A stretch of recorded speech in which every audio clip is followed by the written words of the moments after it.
Hello and welcome. I am your host, Enrico de Castro, and you are tuning in to the What's in Your Case podcast. Our guest today is an indie singer-songwriter, teacher, and activist based in Sacramento. He makes music for queer and trans folks, justice seekers, and anyone who really doesn't fit into a box easily. My guest today, Eli Conley.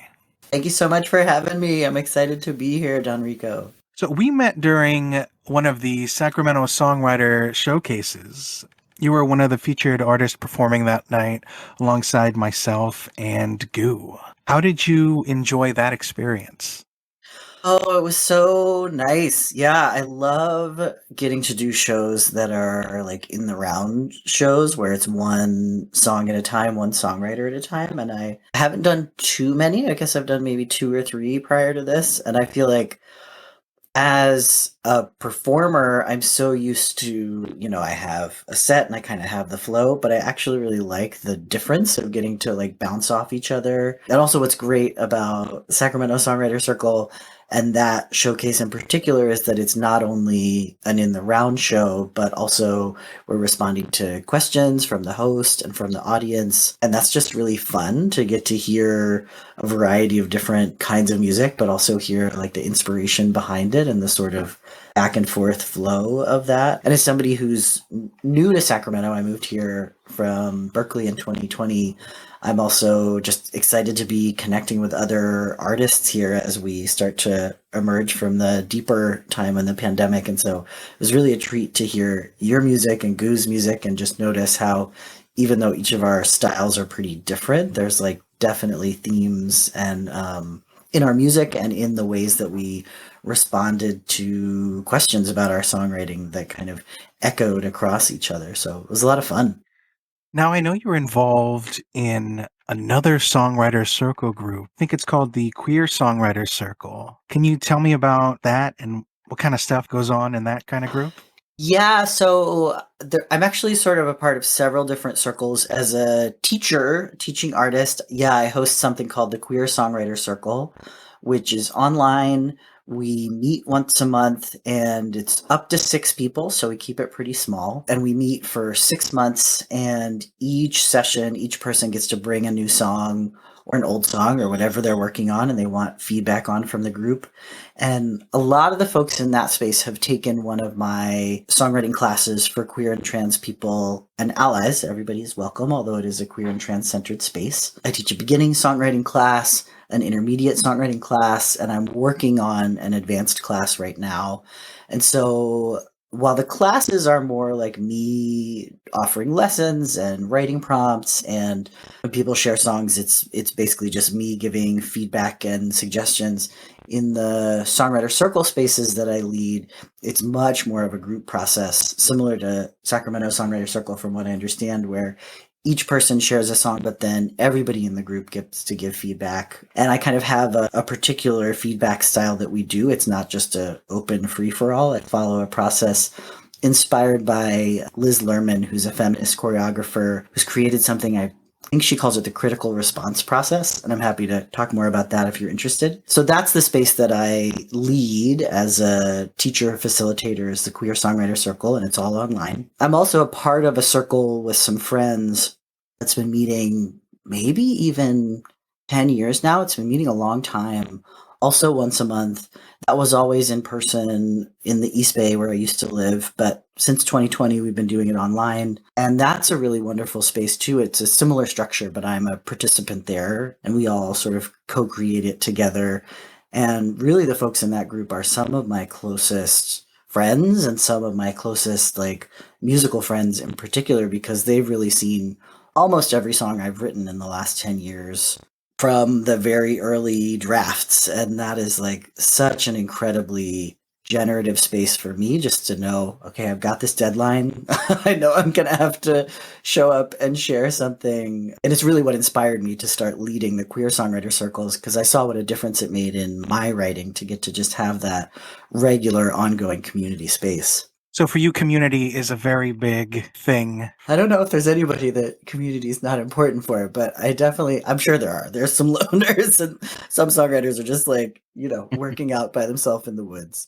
But I think as an artist, and particularly as a songwriter, so much of my work is solo, right? I'm just like by myself in a room usually. And I do some co writing, but for the most part, I write by myself in this room where I'm sitting right now in my house. And so when we create something, it's kind of like this fresh newborn. But in order to actually see how it lands on other people, and often I'll have questions, I will be like, does this song need a bridge, or is the melody in the chorus like compelling enough, or whatever my questions are. But to have somebody outside myself and actually have multiple people. Sometimes I play songs for my husband, who's not a songwriter, and he'll give me thoughts in early stages that are helpful. But to have a community of people that is engaged in the same process and all kind of get in deep together, I think it's just so incredibly powerful. And then obviously beyond that, going out as the songs start to get shared out into the world, like getting to be a part of a community of artists is so incredibly important to me. I'm putting out a new record right now, Searching for What's True, that will be out July 14th. And I just did a tour with a 6-piece band, which was the biggest band I've played with. And it was like so much fun to actually just be like, oh, I'm not just with like a duo or a trio. It feels like we actually have this whole community on stage that we are inviting the audience into in this really beautiful way. So I think that's one thing I love about being a musician is I kind of get to like do my solo songwriter thing sometimes, but I can also bring it much farther out and connect with other people through music. And that's like a huge part of what I love as a performer, but also as a teacher, to be honest. And you're also the founder of Queer Country West Coast. Could you tell us a little bit about that?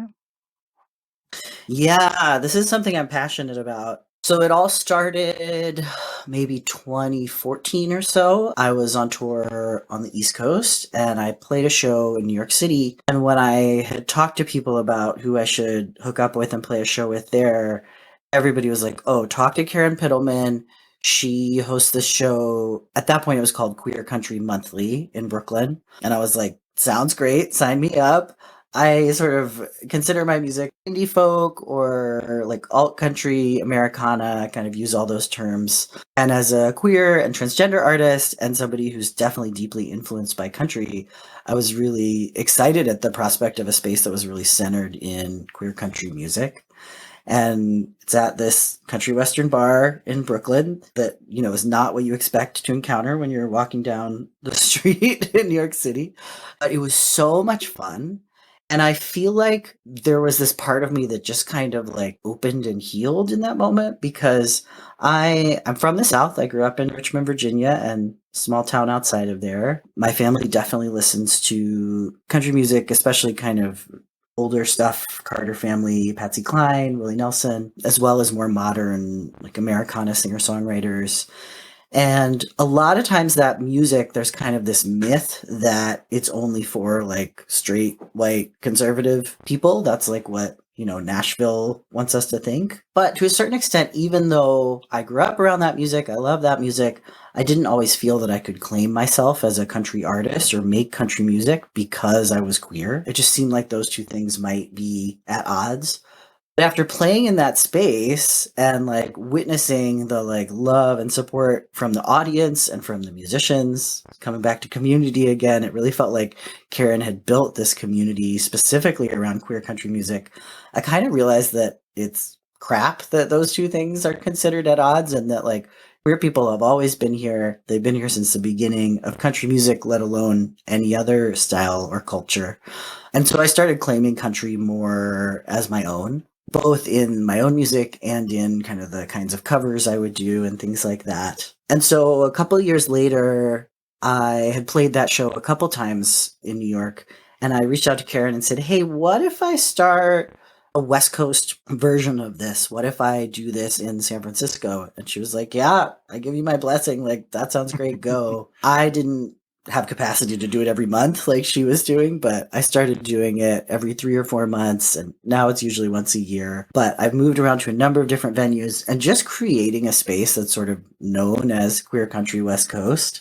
It's been really powerful to see the response from people ranging from folks who are in sort of the queer two-stepping scene and like line dancing, country western dancing, to folks like me who are like from the South and grew up around country music, but maybe didn't feel that they could claim it as a queer or trans person, to folks who are a part of the LGBTQ community, but who don't necessarily think that country music is for them or think it's just like a bigoted genre or something, to actually create that space and say, hey, we can be a part of this, and this is not something that has to be exclusive. Like, the politics of country music have been really informed by the politics of, the country music business, but there are so many different kinds of people making roots music. It doesn't just look like one kind of person. And so we'll see. I would love to do a queer country West Coast show here in Sacramento. I just connected with an artist when I was in an open mic in Davis who I was like, oh my God, you would be a perfect fit for this show. So we'll see what happens, but I hope to start doing it again. When you're booking for these kinds of shows, what are some of the things you're looking for in artists? So for Queer Country West Coast, the main thing is that they consider country music a part of what they do in some way. They don't have to be a straight up country band. Like I said, I'm not a straight up country artist. Haha, straight up, I guess. It's a contradiction in terms here. But, a queer up country artist. But certainly like country is a part of what they do, what their influences are. And that at least one person in the band identifies as queer, and we really cast a broad tent in both of those ways. I have had shows occasionally where it felt like we went a little too far afield of the genre, and like people said like, oh yeah, I like country music, but it was like, really more like rock or something like that, which, not to say there's not amazing country rock bands, but these days I'm a little more picky about the music side of things. I try to listen to people's music if they reach out to me and they're like, hey, I want to play your queer country show. And if I don't think it's like quite enough in a country lane, I'll say like, I love what you do, but like, could you do a set that is more specifically country? And we kind of have that conversation.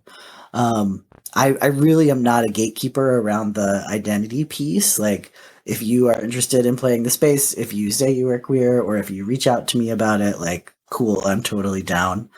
And it's been really powerful to get to create that affirming space for folks who sometimes either will not be super out about their identity if they're in a more traditional music scene, or sometimes folks who, like me, are saying, oh my gosh, I'm actually more country than I maybe let on in most of the time, because I didn't really feel like this was something that the people would respond to. But like having that space also for the audience is really powerful. Like a number of times I've had people tell me I've never been to a show that felt this affirming of like all of who I am. And I think so many people, we're sort of, particularly when we're from marginalized communities, stereotyping is a particular word, but sort of almost like we have to essentialize ourselves, or like say we are only one thing, but to actually say like, no, we are multiple, we are whole humans who can both be a queer trans man, speaking for myself, and also a roots musician. It's like a powerful thing, I think. So looking back at late 2016, you were fundraising for your sophomore album, and you were making videos to help support your fundraising. Firstly, I'd like to ask, did you ever get a tripod, or are you still using board games to support your camera when recording? You did a deep dive on on YouTube, I see, or my Instagram, and I'm not sure which. I do have a tripod now. I have a ring light tripod, but occasionally, if I have to use the laptop camera, I will bust out. I have a very large collection of board games. I will use that. But yeah, thankfully, in probably, let's say 2021, once I was teaching and performing entirely online pretty much, I really upped my audio game. And a friend of mine who plays cello with me a lot, but is also a professional live sound engineer, my husband actually got me a Christmas gift of like him consulting with me about what audio tech I needed to buy. And I'd always been very like, I don't know, phobic of audio tech for some reason, but I finally got over the hump, and I'm like so glad to have much better light and sound gear now. It makes a big difference. And you had a goal of $12,000 towards making your album. Did you ever make it to the goal by the end of the campaign? Yeah, I reached the goal for that second record. And I did a Kickstarter for this record that's about to come out now in, I don't remember now, probably like January 2022. So the second record, I was fundraising 12,000. The third record, my ultimate stretch goal was 15,000. And I'm really happy to say I made it both times, in part with help from gifts outside of Kickstarter, that so you don't see them reflected if you look at the Kickstarter page, but combined with Kickstarter gifts and folks who contributed to me directly, I was able to do it. And I have a background in grassroots fundraising for social justice nonprofits. So when I went into being a musician, I was able to bring a lot of those fundraising skills with me in figuring out how to do crowdfunding for records, which is something that I also consult with musicians on, because it's, as I'm sure you know, not easy to get the funds you need to make the art you're trying to make. Getting into the studio is not cheap, but I feel incredibly grateful that my community of friends, family, and fans have shown up for me in that way. I'm actually just today, you can see me, I'm in a room full of boxes and envelopes because I'm mailing out t-shirts and CDs from my Kickstarter campaign tomorrow. Nice. You said you consult for campaigns and stuff, so I don't want to press you for too much free information. But for people thinking about fundraising for their album, what's one good tip that you could give them? Oh yeah, I've got several tips for free. You can have them for free. Oh, perfect. Yeah. The biggest one is actually to do individual outreach to people. This is something folks forget a lot. Like a lot of times people will just post their fundraiser on social media a bunch. Actually texting your friends, you can DM your friends on social media, email, however it is that you communicate with folks in your life. Reaching out one on one to folks and saying, hey, I'm really excited. I'm doing this new project. I'm doing a crowdfunding campaign to help make it happen. Can I send you the link and you can learn more? And I think rather than spamming people with the link, also asking permission, reaching out and saying hey, I would love for you to be a part of this thing that I'm doing. Can I send this to you? And then it feels a lot less like spam and a lot more like a personal connection, because you're genuinely reaching out personally. And if it's people I have in my phone, I'm also saying hey, how's your kid doing with the start of school? Or let's go on a hike sometime, or whatever it is personal. Because I think sometimes, particularly as independent artists, we can get this idea that people are just coming to our music because they like us or as a person or something. But really, it's about the connection. People are into our music, yeah, because they're into our music, but also because they're into us as human beings. Being able to do that personal ask, I know I respond much more if somebody reaches out to me directly than if I just scroll past a fundraiser on Facebook or whatever it is. So that's tip number one. Individual outreach makes a huge difference. And my other big tip that I did this time that was really helpful is I actually did a bunch of individual outreach before I even launched the campaign. I did a kind of a soft launch on January 1st, but I didn't actually start posting it on social media or send it out to my email list until a couple days later. And so what I did when I reached out to friends and family via text message was I was like, hey, I'm doing this project. I'm really excited about it. It's my first record since I had a repetitive stress injury, so it's a really big deal for me. Would you give on the first day to help me get a really good, solid base of support before I make it public?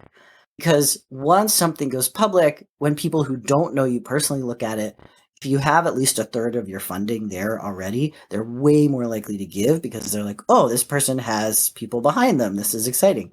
It's a weird psychological thing, but if you look at somebody's campaign on the first day and they only have a couple gifts, you're way less likely to contribute. And I think this is true of me too. I don't know why. I just know it's a thing. So what I did was reached out to people, asked them to give on that first day. And then if they said, yes, send me the info when you have it on January 1st, that day I texted everybody the link. And I followed up with folks a few days later if they hadn't donated yet and they'd said they wanted to. And so by the time it went public, I think this time I actually had 50% of the way to my first goal, which was 10,000, which was huge. I've never had stuff go that fast before. But really getting that good start before you actually make it public is huge. And it can be, even if you're raising like, $2,000, if you reach out to people and you can raise the first, let's say, $500 from friends on the first day before you make it public, like that also really builds credibility. And the last thing I'll say, my last big tip, is to make stretch goals, to not actually set your original goal super high. Like I was saying, I was hoping to get 15,000, not just to record the record, but to work with a publicist and to make a music video. But my first goal was just 10,000. That was the minimum that I needed to make the record with the musicians I wanted to work with. My next stretch goal, I think, was 13,000 to be able to make a music video, and then 15,000 total to be able to work with a publicist. And so that way it feels like you reach your first goal and it's like a big celebration rather than struggling to get to the high goal. And then if you get the stretch goals, amazing. That's like really good. But if you don't, you've still got the original amount. And if you're doing it through Kickstarter, which is all or nothing, you only get the money if you get all the way there. So that way the stretch goals are kind of like bonus, but you're not like really worried if you're not going to make it all the way to that high number. So those are my 3 big crowdfunding tips. Reach out directly, ask people to give a few days before you make it actually public, and set your initial goal low, but you can have some stretch goals after that. Nice. Going back to your second point, that's something I actually learned at one of my sales jobs. To prime the list a bit, like add a few names before you actually put it out, because people do feel more compelled to not be the first person to sign up. Exactly. Yeah, and there's a big overlap, honestly, between sales and fundraising, right? Like making direct asks. It's just sales is for business and fundraising is for nonprofits, but it's kind of the same thing for crowdfunding campaigns, honestly. And it works for so many different things. Like when you're busking for tips, if you have a few dollars in there, people feel more compelled as well. So it has to do something with how humans are. Yeah, we don't want to be the first, but it's like, okay, if this looks like other people are invested, then I guess I'm going to do it too. Yeah, I do that also with my mailing list at shows. Like when I put out an email list to sign up for, I always sign up some random fake person in the first line. And I know later it's in my handwriting, so I don't actually put that fake person on my email list. But people are way more likely to sign up if they're not the first person on the list also. So you had mentioned that you went on a tour recently. I'd actually like to look back at your tour in 2017 that you named the Strong and Tender Tour, named after your second album. That's where you went town to town sharing your music, and you went to Brooklyn, New York, Philadelphia, and Pittsburgh, Cambridge Bridge in West Virginia, Abingdon, New Canton, Richmond in Virginia, Wilmington and Winston, Salem in North Carolina, Washington, D.C., Columbus, Ohio, Kentucky, Brooklyn. What was it like for you to book in different states and different cities? Did you have prior knowledge of the different venues to book at, or was that something that you had to do a deep dive to find? I've been touring on the East Coast for a good minute now, probably every 2 years or so, like generally when I put out a record or just every couple of years. So that tour in 2017 was a combination. Some I was going to places that I had been before, like that Queer Country show in Brooklyn, or I'm from Richmond, Virginia. I think I played a venue on that tour, the Camel, that I'd played before. A lot of those shows in places that I hadn't been before, like I'd never played in Kentucky. I don't think I'd played in West Virginia before. Those were either shows where I hooked up with another musician who I know who was local to that area. They set up a show for me. Like Kentucky, I played with a wonderful songwriter named Sam Gleaves, who also does a lot of traditional Appalachian music. He's queer and writes some wonderful songs himself. And we played at kind of like a black box theater that's there in Berea, Kentucky, if I remember correctly. And yeah, it was a very, very sweet show. Except I remember that I think it's mostly kids theater that happens there. So the stage was a little bit, when you were on stage, your head was a little close to the ceiling. And my friend Joel, who is with me, who sings harmony and plays mandolin and fiddle, is pretty tall. So I think he had to be really careful not to like bump his head on the pipes. But, it's like, it's always an experience on tour. West Virginia, my sister actually had a friend who either worked at the venue or co-owned the venue. I don't remember. But that was a really surprising show. It was kind of like a small cafe that had a stage and actually a pretty good sound system. They host a lot of acoustic and traditional music. And when we were driving down there, there was a lot of Trump signs. Yeah, if it was 2017, it was like after the election. And, I'm from Virginia. I'm like, know what it's like to be around Republicans growing up, but the new breed of fascism is really intense. And we were in a pretty rural mountain town that I was not familiar with. And so we were kind of worried going in, not knowing how my like queer and like fairly explicitly leftist songs, some of them were going to be received. But this cafe was really this like beautiful progressive oasis. A lot of the folks who came to the show were just like so excited that we were there. Some folks had seen a write up on me in the like DC gay newspaper. There were two women who said they just moved into town, and one of them was trans, and I believe she grew up in the town. They were just so excited that I was there, like being an openly trans performer, talking about what I talk about in my songs, and going back to queer country, making music that really fits into the kind of music that this venue frequently has, like songwriters and roots musicians. So that was like a really lovely surprise. They also had amazing vegan food, and I'm vegan. So it was just like, I feel like really great. But if somebody's first getting started touring, especially, or if you're touring in a new area, like I honestly haven't toured very much on the West Coast just because towns are closer together and I know more folks back east where I grew up. One really great resource you might know about to find venues is indieonthemove.com. Great way to find venues no matter where you're going and see what genres they have, what their capacity is, get the booking information. But the biggest thing that I do is I try to connect with local musicians wherever I'm going, because it's way easier if it's your first time playing a show in a place to like open for somebody local and they're going to bring their community out than to try to just come into town and say, hey, I've never played here before. Maybe I know some folks in town, but like I'm going to headline a show by myself.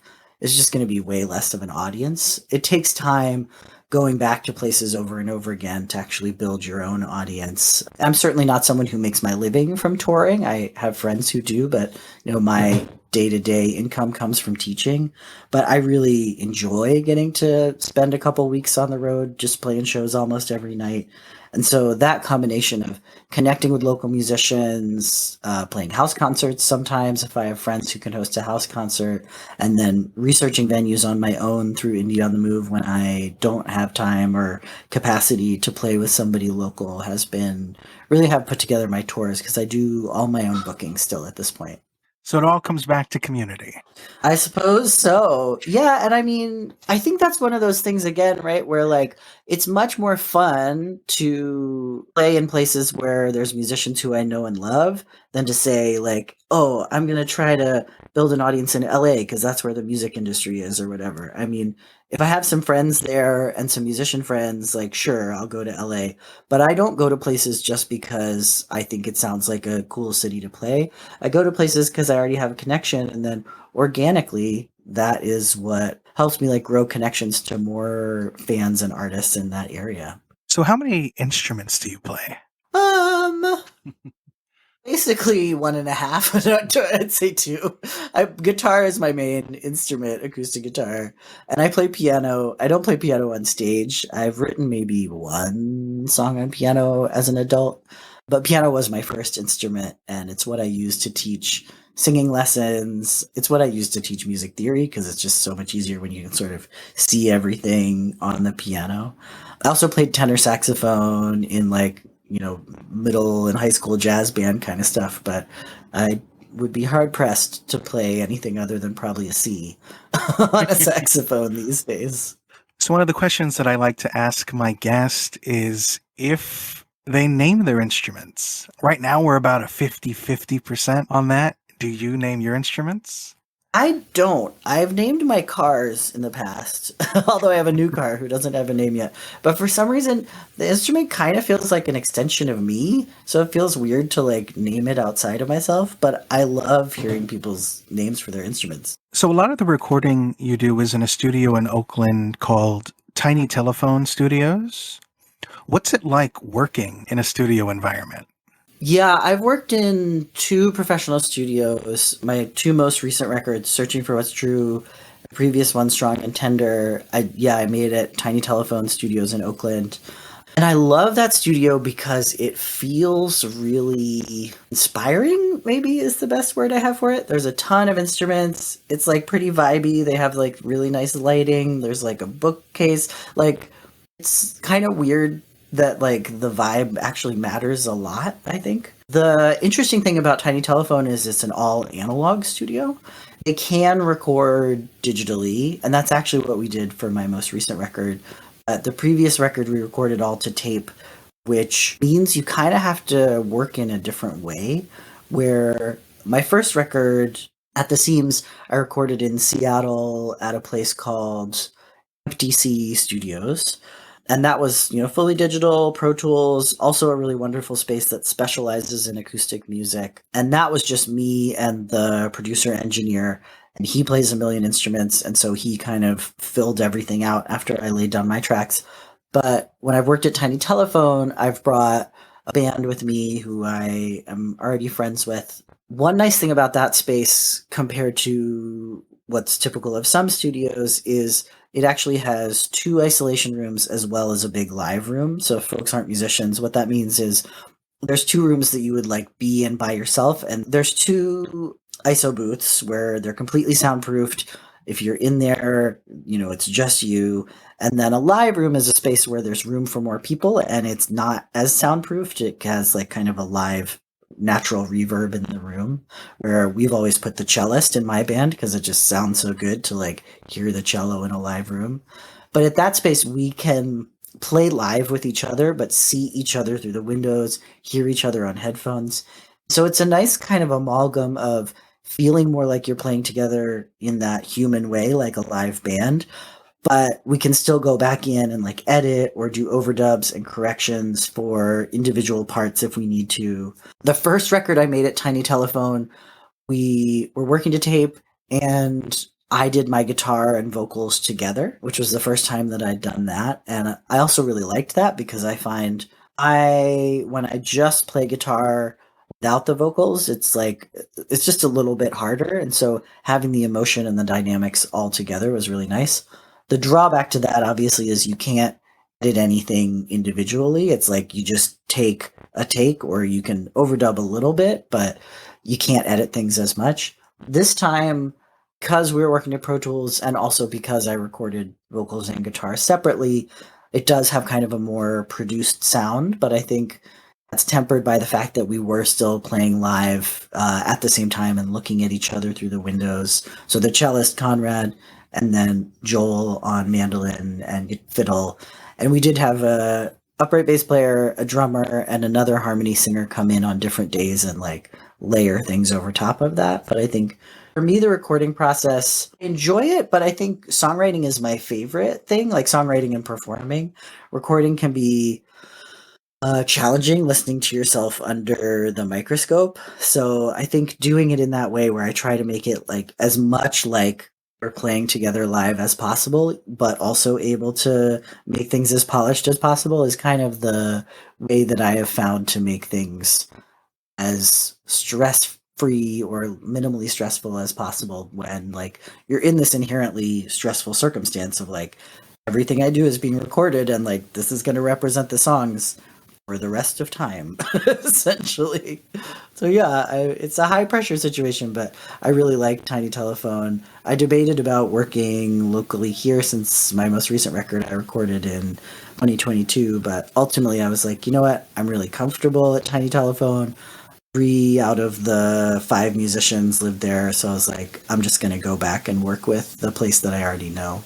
I know the pandemic has forced a lot of people to take a deep dive into at-home recording and making sure that their audio sounds well when they're doing online concerts. And you had mentioned that that was something that you had more recently gotten into.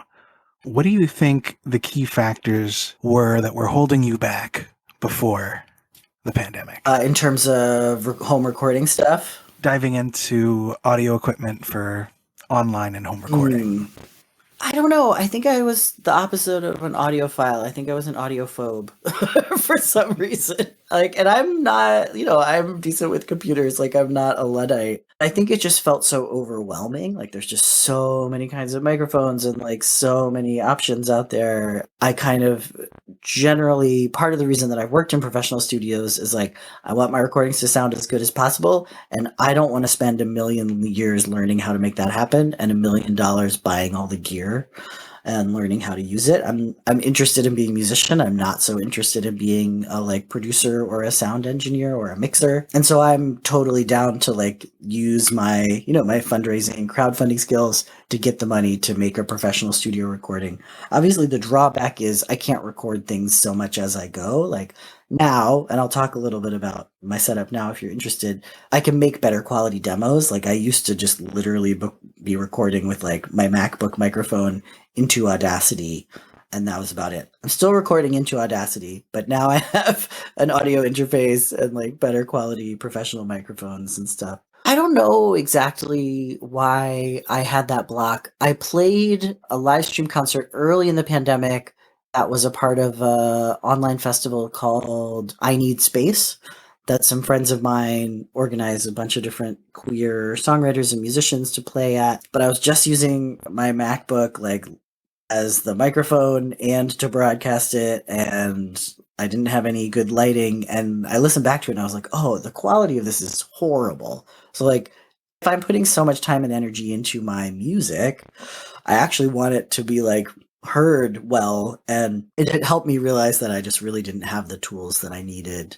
So once I finally did, with help from my buddy Conrad, invest in a bit better gear and understanding the basics of home recording, I think it's really upped my game, both for things like this, to be able to like do a podcast and not just be using the computer mic when I'm teaching on Zoom, for making demos, for making YouTube videos, just all that stuff. It's like slowly, step by step, I'm kind of getting what I need to be able to do stuff at home to a decent level, but I'm still very much down to like leave it to the professionals when I'm actually trying to make a record. I really respect folks who do home recording and produce their own music, but it's just, I feel like there's only so many hours in the day, and I know myself well enough to know that that would drive me nuts. So it's just what I've chosen to focus on is not that. All right, let's look at your discography now. September 28th, 2013 was when you released an album called At the Seams. That one consisted of When God Sets Its Sights on You, Call You Out, Dry as Sin, I Found You, What Is It About Me, Draw the Line, Siren Song, Now I'm Doing Me, and Take It Slow. What was it like for you, if you could remember, when you first released the album and started sharing it to people? What was your initial feeling about that? I think it was both joy and fear, which I think is like, speaks a lot to many artists. Maybe the moment when you like actually put something out in the world feels like incredibly exciting and moving, and also like incredibly scary, because here's this thing I've put all my heart and soul and time into, and now like here it is for you to receive how you'll receive. And I did actually put out an EP prior to that was just recorded in my friend's basement. My bass player at the time had a friend who had some home recording equipment, and so that first EP was just 5 songs. It was called All the Livelong Day, with my first band, Eli Conley and Hip for Squares. But At the Seams in 2013 was, my first studio record. I think it felt really satisfying to like realize this long time dream. There was also a part of me that certainly was hoping like, oh, now I'm gonna like get all these amazing reviews, and even though I'm this like indie artist, I'll like magically be able to make my living as a full-time musician, which of course is not what happened. But what did happen is I started setting up some of my first tours. I got some great responses from people about the music. Like I did get some good reviews, and who already knew me or were fans of my music, really glad to be able to like have something to listen to. Even in 2013, streaming wasn't quite such the thing. Like it's 10 years ago now, so I did have CDs and like sell CDs much more than I do now. But I think just emotionally it was exhilarating, and it was also kind of overwhelming. But at the end of that process, I was like, wow, this was such a huge project to like, really winnow down the songs that I wanted and I thought were the best ones to represent me, and to work in a studio with a professional producer and engineer. And ultimately, it left me being like, I want to do this again. I really want to keep making and putting out records and touring and playing shows. And I remember the album release show that I did for that one. I have a picture behind me still from that with my parents and my sister who came out from Virginia for that show. And it was early in when I was with my now husband. He's in the picture too. And like, that was one of the most joyful days of my life, at least up till that point, was the sort of culmination show when we got to move from I made this record, in a couple rooms with this wonderful guy, to here I am on stage. I have other musicians with me. I'm like sharing this with other people and they're responding to it in the moment. It was at a place called La Peña Cultural Center in Berkeley that is just a really wonderful performance space. And yeah, I think it was just incredibly celebratory, and I still look really fondly at that sort of high watermark at that early moment in my career. You said you recorded an album prior to that one. Do you think that one will ever see the light of day? Yeah, At the Seams. Sorry, it's called All the Livelong Day. It's an EP. It's only available on Bandcamp. It's not on any of the streaming services because we did it home recording, and I don't consider it like up to the professional standard of what I do now. But if you want to do a deep dive, you can find it on Bandcamp. And it's cute. There's like 3-part harmonies. My friend Talia Cooper sang on it with me, and my friend Maya Watala sang and played bass. We spent a lot of time crafting the harmonies, so if you want to hear my like earliest songs, you can hear them on there. All right. April 26th, 2017. That was when you released your album that we've mentioned before, Strong and Tender.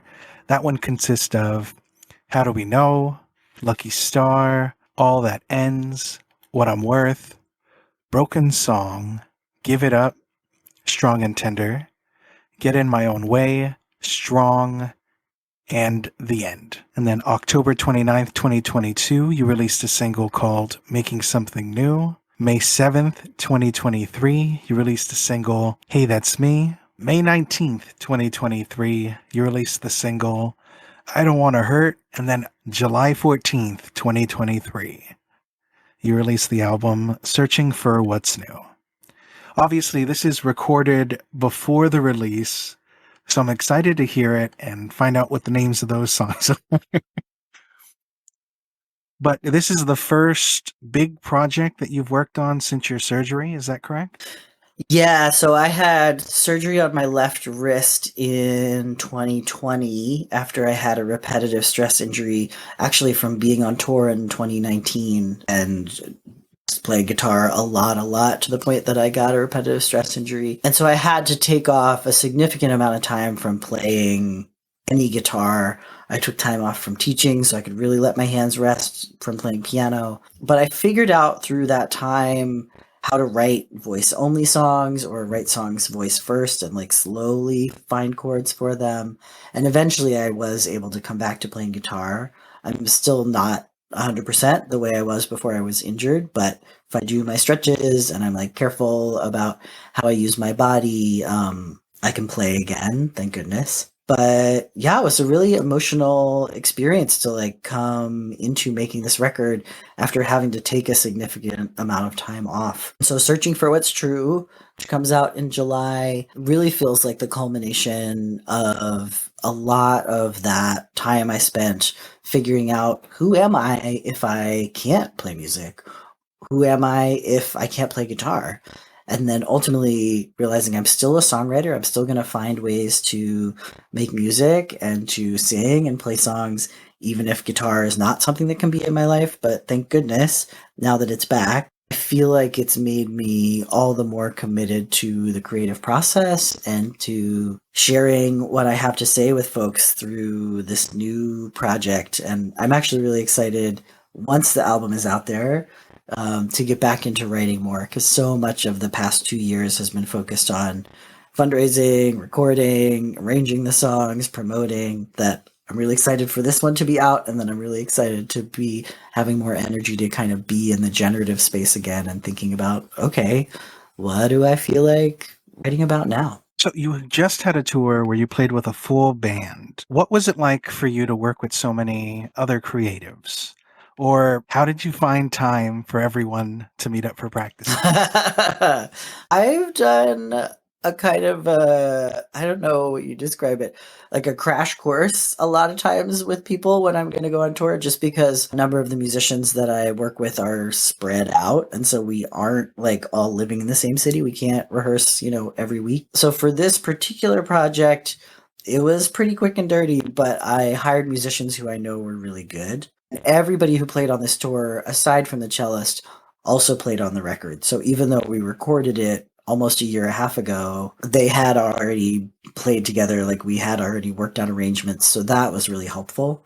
The upright bass player, Jimmy Tuzel, Jit Boyle, who sang harmonies on this record, my friend Jesse Lauren Strickman, who played percussion, all live in the East Bay. So I drove out there and we had a rehearsal on a Monday night and kind of had rhythm section plus soprano harmonies.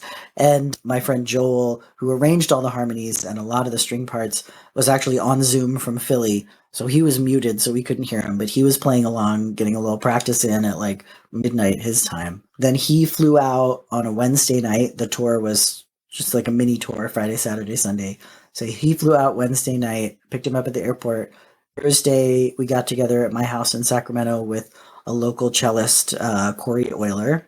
And Corey's really great. He's a classical player, so I had gotten Conrad, who wrote all the cello parts by ear, to actually transcribe them so Corey could have sheet music to follow. The three of us rehearsed as kind of like the most of the string section on Thursday.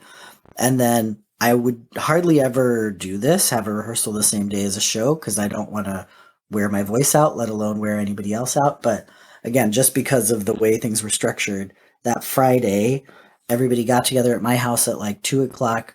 We had the only rehearsal we had with the full band.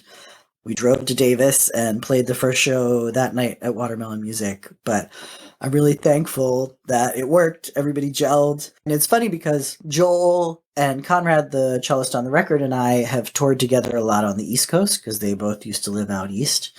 So we played together a lot as a band, but I realized that nobody else in the room, even everybody who'd been on the record, had met each other or played together before, because they each just came in on different days in the studio.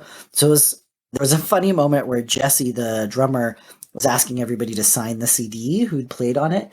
And Jimmy, the bass player, was grabbing it to sign it. And he was like, "Oh, actually, I only want people who actually played on the record to sign it." And Jimmy was like, "No, that's me on the record.